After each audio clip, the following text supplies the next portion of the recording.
Well, good morning from Dynodaze. Here's we're making a little Colt Ralliart video this morning, as this one's getting mapped. Which is just installing a base file on it because we fitted a 3-port solenoid before we started. So no standard power run for this one this morning, but we're about to get cracking, so here we go.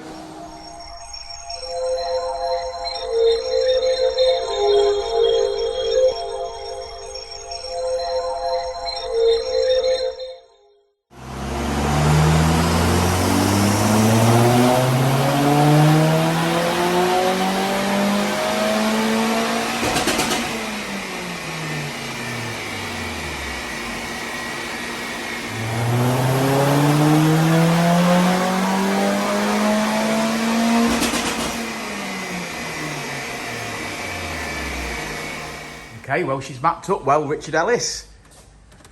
Yeah. Mapped up well, so customers requested that you do some flames and pops and bags and stuff. So is that what you're on to now?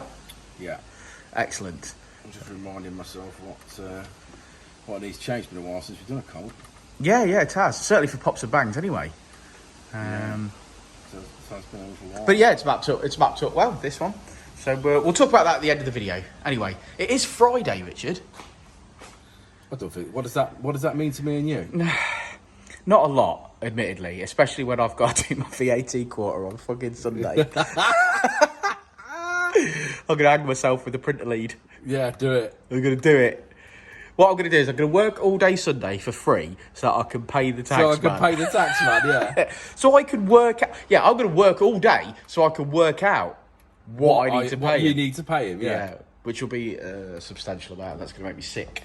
But right, so on to pops and bangs. So the next part of the video is going to be me trying not to die behind this as it sets my hair on fire.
Red Ralliart. Yeah, well, it's not a Civic or an FN2 for a change. It's a Colt Ralliart. We've cut our teeth on these, but obviously it's been a little while since we did one. That's because we've done them all. Yeah, probably done them all. Yeah, to be fair. Yeah, got some mods on this car. It's got the cheaper Jap speed manifold on, which we don't just necessarily recommend. They generally do crack, but I mean, for the purpose of today, it's got through that. I don't think it will last. No, it probably won't last very long. It did have a different aftermarket actuator on it. We changed that back to a standard one. We made that decision pretty early. Yeah, pretty early on. I didn't want to be on the dyno and then obviously have to take it back off again and start changing actuators. And because it wasn't set up, no one had set it up. Yeah, no one had set it up. Preload or anything. No, none of that. So we put a standard actuator back on it. We wired in a 3-port, which the customer supplied, which is better for us for boost control anyway. Turbo Smart one, available on the website. So I'm happy with that. That's fine. What else did we do after that? I'm trying to think. Mapped it. You pretty much map, ain't it? I mean, I was just thinking about mods that he's also got on it. Yeah, he's got a eBay first cat out. It's got Scorpion second cat out. It's got Scorpion cap back on it. Available on the website. It's got K&N induction kit. It's got some silicone hoses and stuff, which really probably make no relevance to power, but they're on there. Mapped up really well. Mapped up to 217 and 225 foot-pounds. So I think the customer will be really happy with that. It's a stock clutch still. Yeah, I'm perfectly happy with that. We've not gone mad on the torque, which will hopefully save the clutch a little bit. The clutch must be relatively good or relatively new, because it's not give us a slip or it's got a new clutch in it. Yeah, or not been a problem for us. Yeah, I think I'll make a cracking little driving car. Graph looks really nice. Shall I have a look? Drop some bombs, mate. Yeah, to put pops and bangs in as well, actually, to be fair, because the customer wanted some pops and bangs. Not quite like the FN2s on these. We can do it via throttle control, so it'll only do it if you put like 1 or 2% worth of throttle control in after you cruise. After you're coasting. So basically, it's complete control with this car. You can have no pops and bangs if you just let off, or if you want some, just give it 1 or 2% throttle. On the overrun, and it'll pop and bang. But Dan got some footage of that anyway. If anyone wants training on how to make the cars pop and bang, speak to Jason. Jason was the king of pops and bangs, really. Yeah, I'm surprised that car never died, to be honest. Yeah, well, he treated his Colt as hard as he treated whatever he treats. Yeah. Right, let's have a look at the graph. I miss Jason.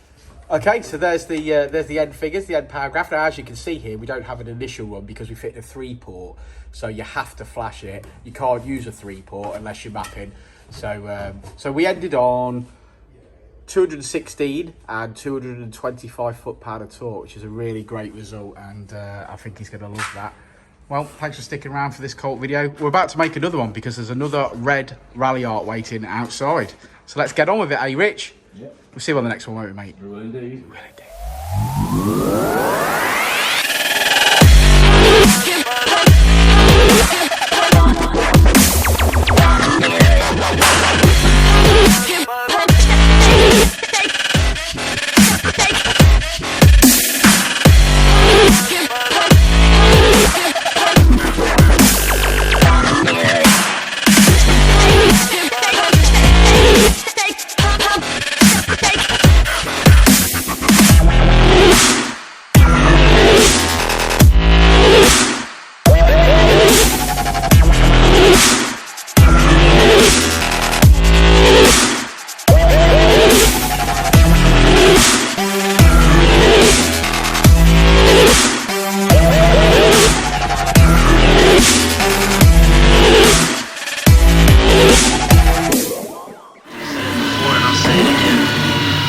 Life moves pretty fast.